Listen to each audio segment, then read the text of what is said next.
स्वागत है आप सभी का इस वीडियो पे।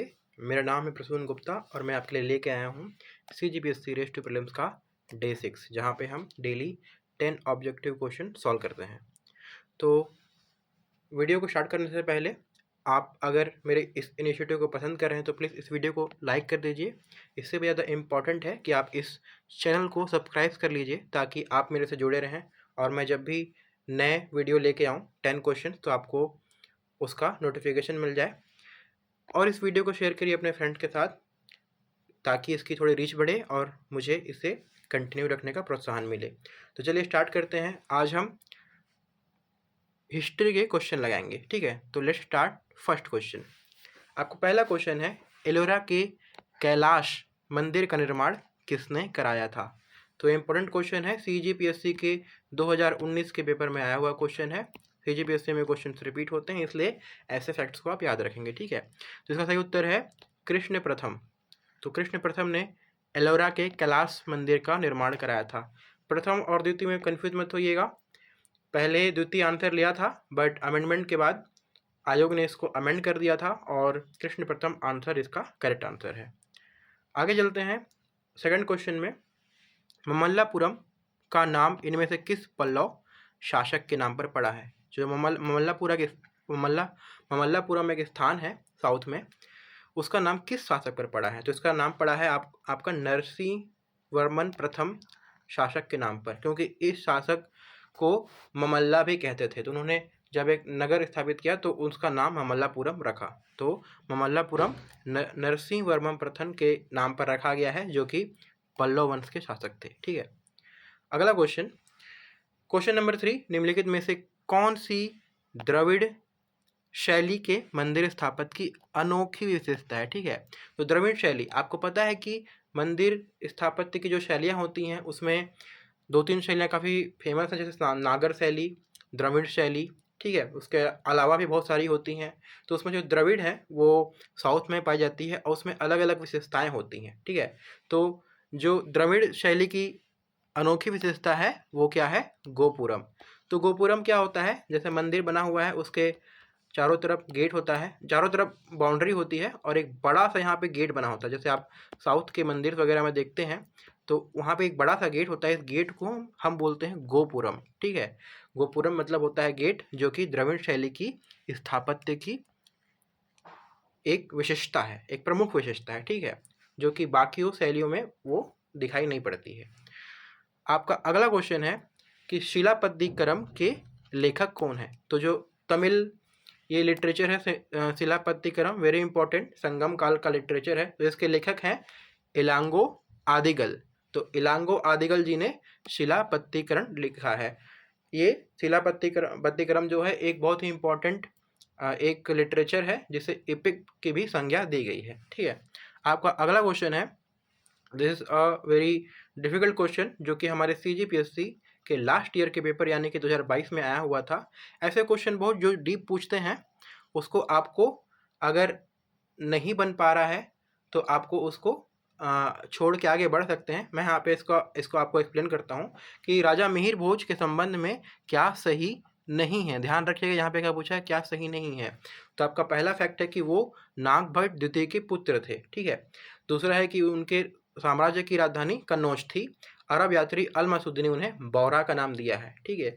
देखिए, तो जैसे कि ना ये सब इतना डीप पढ़ना इट्स नॉट पॉसिबल। हमको इतना बस पता रहता है, हम जो बेसिक बुक्स में पढ़ते हैं तो उसमें क्या होता है कि राजा मिहिर भोज की जो राजधानी कन्नौज है, इतना हमको पता रहता है, ठीक है। तो अगर हम इससे हमको पता है कि 2 सही है, तो और यहाँ पे क्या पूछा है कि क्या सही नहीं है, तो जहाँ जहाँ पे भी 2 रहेगा वो हमारा आंसर नहीं होगा। तो हमारा ये वाला और ये वाला कैंसिल हो जाएगा, मतलब कि हम यहाँ पे 50-50 में बॉयल डाउन हो गया है हमारा क्वेश्चन, ठीक है। अब हमको देखना है कि 1 और 3 में से कौन सा सही नहीं है। तो जो नागभट्ट द्वितीय जो मिहिर भोज जी थे वो नागभट्ट द्वितीय के पुत्र नहीं थे। तो पहला वाला स्टेटमेंट अगर हम गलत कर देते हैं तो ऑलरेडी हमको पता चल जाता है कि ऑप्शन बी सही हो जाएगा हमारा। और आपका ये जो तीसरा फैक्ट है कि अरब यात्री अल मसूदी ने उन्हें राजा बौरा का नाम दिया था, ठीक है। तो आपके लिए एक होमवर्क समझ लीजिए, इसको होमवर्क जैसा असाइनमेंट है। आपको राजा मिहिर भोज के पिता का नाम आपको कमेंट बॉक्स में कमेंट करके बताना है। हमको यहाँ से पता लगा कि वो नागभट्ट जी के पुत्र नहीं थे, नागभट्ट द्वितीय के पुत्र नहीं थे, तो किसके पुत्र थे? आप देखिए, अपने बुक्स में खोजिए। अगर आपको बुक्स में नहीं मिल रहा है तो आप सिंपल गूगल करेंगे तो आपको आंसर मिल जाएगा। डालिएगा कि राजा मिहिर भोज के पिता का नाम क्या था, तो आपको आएगा। आप उसको कमेंट बॉक्स में कमेंट करिए। अगर आप थोड़ी एक्टिविटी करेंगे तो ये फैक्ट आपको हमेशा के लिए याद रहेगा, और एक बार आ चुका है एग्जाम में, इसलिए ये इम्पोर्टेंट है। तो यहाँ पे ये जो क्वेश्चन है इसका सही उत्तर होगा ऑप्शन बी। केवल एक स्टेटमेंट सही नहीं है, 2 और 3 सही है। मतलब कि इनकी राजधानी कन्नौज थी और इनको अरब यात्री अल मसूदी ने राजा बौरा का नाम दिया था। चलिए आगे बढ़ते हैं। आपका 6वां क्वेश्चन, मोधेरा का सूर्य मंदिर किस राज्य में स्थित है? मोधेरा का जो सूर्य मंदिर है बहुत ही फेमस मंदिर है, तो ये आपका गुजरात राज्य में स्थित है। ठीक है, तो इसको याद रखिएगा, इंपॉर्टेंट फैक्ट है। आपका अगला क्वेश्चन है, अजंता की गुफा में मुख्यतः किस धर्म की कहानियां चित्रित की गई हैं? तो जो अजंता एलोरा की गुफाएं हैं हम पढ़ते हैं, जो औरंगाबाद के आसपास पाई जाती हैं महाराष्ट्र में, वहाँ पे हम देखते हैं कि वहाँ पे सभी धर्मों के बारे में कुछ कुछ रहता है, बट जो मुख्यतः और सबसे अधिक संख्या में है वो क्या है? बौद्ध धर्म की है। तो बौद्ध धर्म से संबंधित जो जातक कथाएं होती हैं, जातक कथाओं में चित्रित जो कहानियां हैं उसकी कहानियों को यहाँ की गुफाओं में मुरल पेंटिंग के माध्यम से चित्रात्मक किया गया है। बाकी के भी हैं, सिख की तो नहीं है, ठीक है, हिंदू की भी हैं, थोड़ी जैन की भी हैं, लेकिन वो थोड़ी बहुत कम है, ठीक है, लेकिन बौद्ध धर्म की मुख्यतः है। ये क्वेश्चन आया हुआ है, उसमें आंसर बौद्ध धर्म लिया था, इसलिए आप बौद्ध धर्म को याद रखिएगा, ये इंपॉर्टेंट है। मुख्यतः बौद्ध धर्म की कहानियाँ चित्रित की गई हैं अजंता की गुफा में। आपका अगला क्वेश्चन है कि कल्हड़ द्वारा रचित राजतरंगिणी निम्नलिखित में से किससे संबंधित है? तो इसका उत्तर होगा आपका कश्मीर के इतिहास से। तो आप याद रखिएगा कि कल्हड़, पहले तो ये याद रखना कि कल्हड़ ने राजतरंगिणी लिखी थी। यह भी आ सकता है कि राजतरंगिणी किसने लिखी है?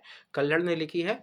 और इस राजतरंगिणी में कश्मीर के इतिहास की बात कही गई है। ठीक है, आज का हमारा आखिरी क्वेश्चन है कि निम्नलिखित पर विचार कीजिए।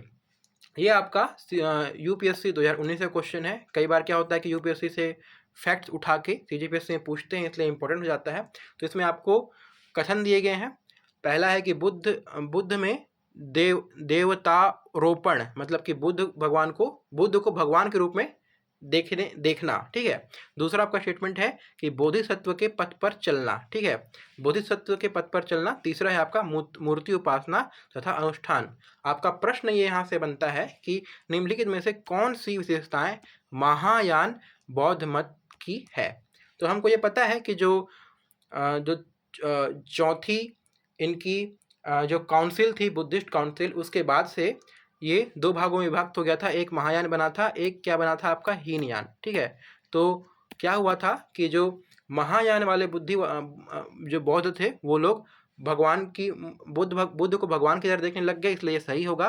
और वो लोग मूर्ति पूजा भी स्टार्ट कर दिए। यहीं से मूर्ति पूजा की शुरुआत मानी जाती है। ठीक है, और बोधिसत्व के पथ पर चलना भी इनके महायान के डॉक्ट्रिन में शामिल है। तो मतलब ये तीनों कथन है, तीनों कथन महायान बौद्ध मत से बौद्ध मत की विशेषताएं हैं, इसलिए हमारा आंसर क्या हो जाएगा आपका D 1 2 3। ठीक है, तो ये तीनों कथन महायान बौद्ध मत से रिलेटेड है। ठीक है, तो इस प्रकार से हमारा आज का हिस्ट्री का 10 क्वेश्चन कंप्लीट होता है। अगर आपको ये इनिशिएटिव पसंद आ रहा है तो प्लीज़ वीडियो को लाइक करिए और सब्सक्राइब करिए इस चैनल को, ताकि आपको जब भी मैं नया वीडियो लेके आऊँ पर डे मॉर्निंग में आपको मिल जाए। ठीक है, तो मिलते हैं फिर अगले वीडियो में। तब तक के लिए bye bye and take care.